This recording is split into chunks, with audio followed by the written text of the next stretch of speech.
नमस्ते बच्चों। यह कन्यादान लेसन इसके कवि जो हैं वो ऋतुराज हैं। यह काफ़ी इसके संदर्भित आप थोड़ा बहुत जानकार भी हैं। कन्यादान जो लेसन है उसमें मूल बात जो है कि कन्यादान।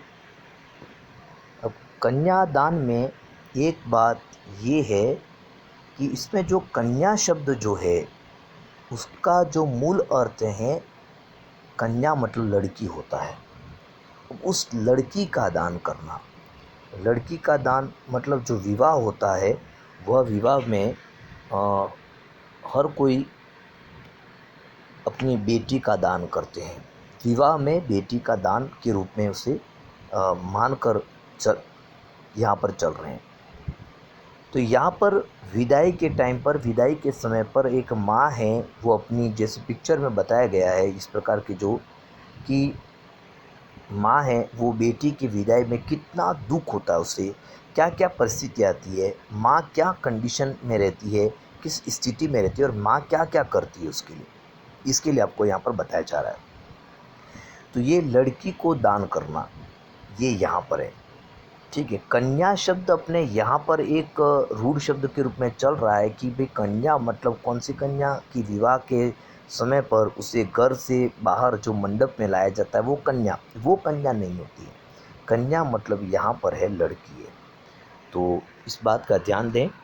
और अब है, देखिए माँ क्या कह रही है, बहुत सारी बातें यहाँ पर, कि कितना प्रामाणिकता उसका दुख। ये ऋतुराज कवि है वो यहाँ पर कहना चाह रहे हैं कि कितना प्रामाणिक था उसका दुख लड़की को दान में देते हो। प्रामाणिक था मतलब वास्तव में लड़की को दान में देते वक्त हम सब जानते हैं, प्रमाण है, प्रमाण सही थे कि उसका दुख कितना है। ये सबको पता है कि लड़की को दान में देते वक्त माँ की कंडीशन क्या होती है, पूरे परिवार की कंडीशन, स्थिति ये रहती है, दुख की स्थिति रहती है। लेकिन माँ की स्थिति और भी दर्दनाक रहती है। तो कितना प्रामाणिक था उसका दुख, मतलब प्रमाण सहित था उसका दुख कि लड़की को दान में देते वक्त, लड़की को जब वह दान में दे रही है तब उसका प्रमाण सब जानते हैं। मतलब हम जो आज वर्तमान में कितना प्रामाणिकता, यहाँ दुख, मतलब यहाँ पर प्रश्नवाचक चिन्ह नहीं है, यहाँ पर एक विस्मय आदि आश्चर्य भी है। और लोग जानकार इस चीज़ में कि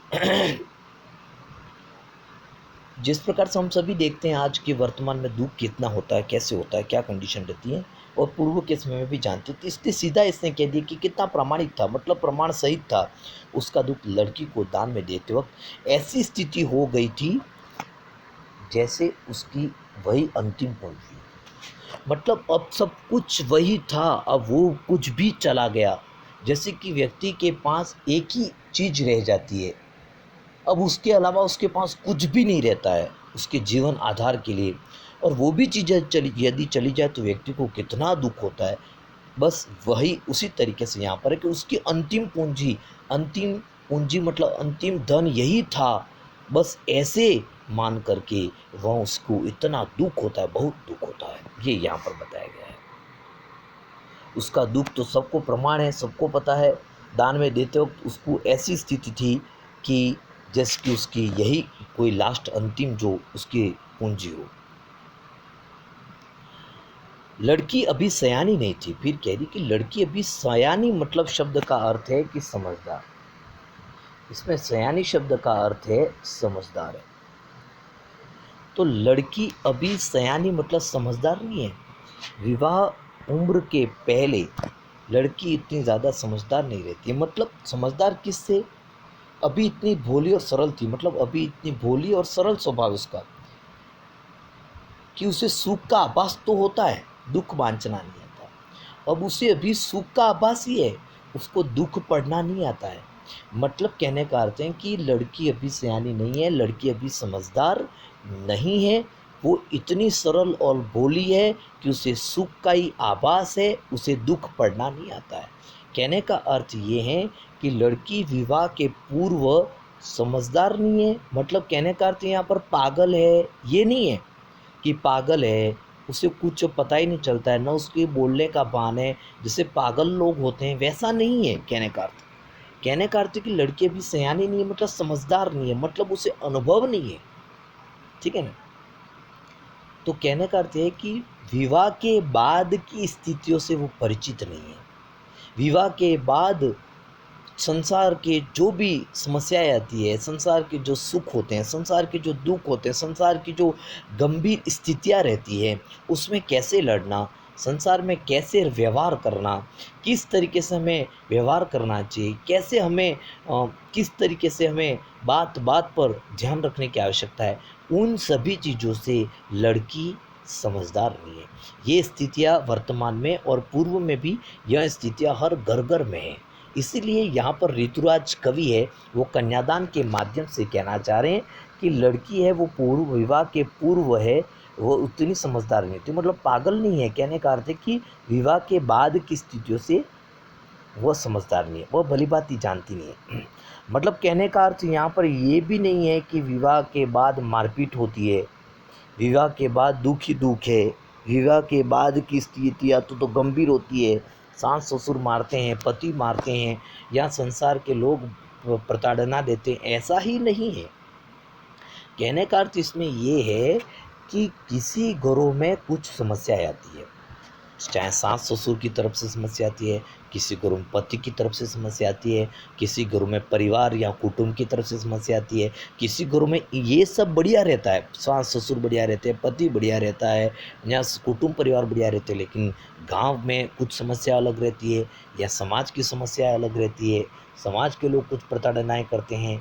तो ये सब यहाँ दुनियादारी भी आ गई इसमें, जैसे कि अपने बाल बच्चों को सब कुछ अच्छा हो, लेकिन बाल बच्चों को संभालना है, गरीब परिस्थिति आ जाती है अचानक, कोई आर्थिक समस्या आ जाती है अचानक, ठीक है। तो अनेक प्रकार की समस्या आ जाती है। ऐसे में कैसे रहना चाहिए, ऐसे में कैसे धैर्य रखना चाहिए। अब इन सभी चीज़ों से लड़की समझदार नहीं है, अभी बोलिए, ये सभी चीज़ों से परिचित नहीं है। इसे इसीलिए उसे केवल सुख का ही आभास है, दुख वांछना नहीं है। सुख का आभास क्या है? सुख का आभास यही है कि जिस प्रकार से सगाई होती है, जिस प्रकार से, अब आप ये समझ चुके होंगे यहाँ पहले वाली बात जो है, इसमें तो आप समझ चुके हैं कि लड़की समझदार नहीं है, मतलब लड़की परिवार के रीति रिवाज, परिवार के दुख की समस्याएं, या अनेक आर्थिक समस्या भी आ सकती है, झगड़े हो सकते हैं, अनेक प्रकार की समस्याएं उसको उतना पता नहीं है। इसीलिए वह केवल सुख का ही आभास है। सुख का आभास क्या है? जैसे सगाई के पहले आपस में दिन में 3 बार कॉल करना, दिन में 3-3 बार बातें करना। अब 3-3 बार क्या बातें हो सकती है? केवल इतनी बातें रहती है कि कैसे हो, पानी पिया, क्या खाया, ये है। तो ये केवल सुख का ही आभास है। जो दूसरे शादी के विवाह के बाद वाले जो लोग हैं उसको अगर सुन जाएं तो वो हंसी आती है उनको भी कि यार कैसे अभी शादी के बाद उसको पता चलेगा कि गंभीर परिस्थितियाँ क्या रहती है, ठीक है। तो उसको सुख का ही आभास है कि विवाह के पूर्व उसको बस बातें करना, ठीक है, घूमना, ये सभी अभी केवल सुख का ही आभास है। उसको विवाह के बाद की स्थितियाँ क्या होती है पर जानती नहीं है। दुख बांचना नहीं आता, मतलब दुख को पढ़ना नहीं आता। दुख क्या है ये उसको पढ़ना। दुख मतलब यहाँ पर है कि फ्यूचर भविष्य की क्या स्थिति आ सकती है, गंभीर स्थितियाँ रहती है, कमाना पड़ता है, ये सब करना पड़ता है, वो सब करना पड़ता है, कभी धैर्य रखना पड़ता है, कभी किन बातों में सहनशील होना पड़ता है, ठीक है ना। आर्थिक परिस्थितियाँ रहती है, अनेक प्रकार की समस्या रहती है, ये उसको पढ़ना नहीं आता है। इसलिए यहाँ पर यही कहा गया है कि उसे सुख का आभास है विवाह के पूर्व, कि अब बातें करना, घूमना, लेकिन विवाह के बाद दुख क्या क्या आ सकते हैं, संघर्ष क्या क्या आ सकते हैं, वो उसको अब पता नहीं है। इसीलिए वो समझदार नहीं है, अभी वो भोली और सरल है, ठीक है। इसके बाद कहा है कवि ने कि पाठी का थी वह धुंधले प्रकाश की। पाठी का थी जिस प्रकार से वह अभी ऐसी है कि जिस प्रकार से धुंधला प्रकाश हो। धुंधला प्रकाश मतलब एकदम अच्छा दिखाई नहीं दे रहा हो, जैसे कि संध्या के समय एकदम अच्छा दिखाई नहीं देता है, सांझ के समय एकदम अच्छा नहीं दिखाई देता है, उसी प्रकार से धुंधले प्रकाश मतलब एकदम अच्छा दिखाई नहीं देता है। तब कोई पढ़ने वाला पढ़ता है तो उसे अस्पष्ट नज़र आता है, धुंधला सा नज़र आता है, ठीक है। तभी उसको कठिनाई महसूस होती है, वह वैसा है। अभी उसको उसके जीवन में, लड़की के जीवन में धुंधला प्रकाश है, उसे अस्पष्ट नज़र आता है, उसे कुछ अभी विवाह के बाद की स्थितियाँ उसे अभी दिखाई नहीं दे रही है। भले उसके पास में अब विवाह होने वाला है, लेकिन उसे दिखाई नहीं दे रहा है। जिस प्रकार से कोई पढ़ने वाला होता है या पढ़ने वाली कोई भी होती है, वो धुंधले प्रकाश में नहीं पढ़ पाती है, उसी प्रकार से यहाँ पर भी विवाह की स्थितियाँ उसे अभी नहीं पता है, उसे अभी पढ़ना नहीं आता है, क्योंकि उस जीवन में वो पढ़ी अभी नहीं है। ठीक है बेटा, इसलिए यहाँ पर है पार्टी का अति धुंधले प्रकाश की, मतलब उसे धुंधला प्रकाश नजर आता है, उसे स्पष्ट दिखाई नहीं दे रहा है। कहने का अर्थ है पढ़ने के समय उसे स्पष्ट दिखाई नहीं दे रहा है। कहने का अर्थ है कि उसे अनुभव नहीं है संसार के बाद की स्थितियों से, इसलिए स्पष्ट दिखाई नहीं दे रहा, स्पष्ट समझ में नहीं आ रहा है कि बस फ्यूचर में मेरे साथ क्या हो सकता है, कैसे सुख रहेगा कि दुख रहेगा कि क्या रहेगा। ठीक है, कुछ तुकों और लयबद्ध पंक्तियों की। जिस प्रकार से संगीत होता है, संगीत में कुछ तुक होते हैं कि मिलान होता है, पीछे भी मिलान रहता है। जिस प्रकार कोई संगीत रहता है, उसके लास्ट अक्षर पहली लाइन का और दूसरी लाइन का भी लास्ट अक्षर होता है, वो सेम सेम मिलान जैसा होता है, ताकि संगीत गान में समस्या नहीं रहती है। कुछ लयबद्ध पंक्तियाँ मतलब कभी लय ऊंचा होता है, कभी लय नीचा होता है। ठीक है ना, ये संगीत की तरह जीवन रहता है। जिस प्रकार से कहना कि शादी के बाद है वो जीवन में संगीत की तरह, लय की तरह उतार और चढ़ाव आते रहते हैं। कुछ तुक रहते हैं, तुक जो समान में लाने पड़ते हैं। तो संगीत की तरह जीवन रहता है, उतार चढ़ाव आते रहते हैं, है ना, संगीत की तरह जीवन रहता है। तो ऐसे ऐसे ही वह लड़की भी स्थितियाँ वही रहती है। बाद में उसको बाद में संगीत की तरह उतार चढ़ाव आते रहते हैं, वो उसको अभी पता नहीं है। वो उसको भी धुंधले प्रकाश में जैसे पढ़ने वाला वैसा नजर आता है, उसे स्पष्ट रूप से पता नहीं है। आज तो इतने तक। नेक्स्ट अपन फिर ये नेक्स्ट पार्ट को पढ़ाएंगे। इस बात को इस तरह मैं आपको यही बता देता हूँ, इसमें भी और इसमें भी, इन दोनों चीज़ों में यही बताया गया कि माँ अपनी बेटी को सीख दे रही है। माँ अपनी बेटी को सीख दे रही है कि बेटी अभी, पहले में तो बेटी की स्थिति बताई कि बेटी की क्या स्थिति है, और दूसरे में ये ज़्यादातर बताया गया है कि बेटी के सिखाना ज़्यादा बताया गया इसमें। हर माँ को अपने शादी के पूर्व बच्चे को भलीभांति समझाना चाहिए कि क्या क्या परिस्थिति आ सकती है, क्या क्या हो सकता है। ठीक है, तो यहाँ पर ये वापस है कि उसकी माँ का दुख है, वो लड़की को दान में लेते वक्त बहुत ही भयंकर दुख है, जिसका प्रमाण है, मतलब सब लोग जानते हैं।